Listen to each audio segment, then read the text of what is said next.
এই তো সাওয়ারটো আর তাই ষষ্ঠী চোখ কিনে আবার হইছে নেই। প্রচুর দাম। না জিজ্ঞেস করবো কত না। ছোলে মশলা পড়েছে, এটার দামটা বেশি না আর কিছু নেই। এটা রাখো, কুরকুরেটা এখনই খেতে হবে? হ্যাঁ, অটো এক্সাইটেড হতে হবে না। শোনা বসে আসলে আছে এর মধ্যে। কত নিচ্ছ তা বলে?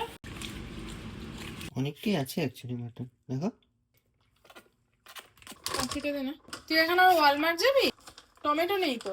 পেটি করে একটু 20 টাকা। আমি জানি না, আমার মনে হচ্ছে ভাতটা এখানে গ্যাসে করে তারপরে মেশালে বেটার। ভাতটা দিলাম, মাংসটা ঢাললাম, ভাতটা দিলাম, বা রাইসে বসিয়ে দিলাম। চল টুক করে গিয়ে টমেটো নিয়ে আসি, জামা পড়ো তাড়াতাড়ি।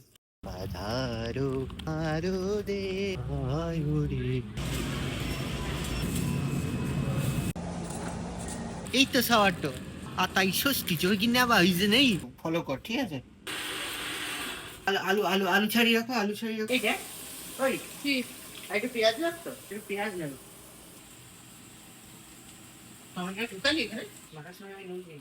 কি বোঝা যাচ্ছে না, কাটি নুনটাকে লস দিয়ে দিচ্ছি। আলুগুলোকে ভাজবে না? বিরিয়ানিতে আলু ভাজে, আলুটার মধ্যে একটু নুন দাও তো। নুন দিয়েছি, বল না একটুখানি।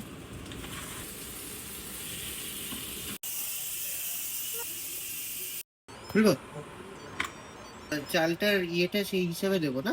চালটা প্রেশারে যাচ্ছে না কেন? হয়ে গেছে না, ভাতটা তো হয়ে গেছে। মাংসের ঝোল ভাতের থেকে ভালো খেতে হয় রে। কি করছস?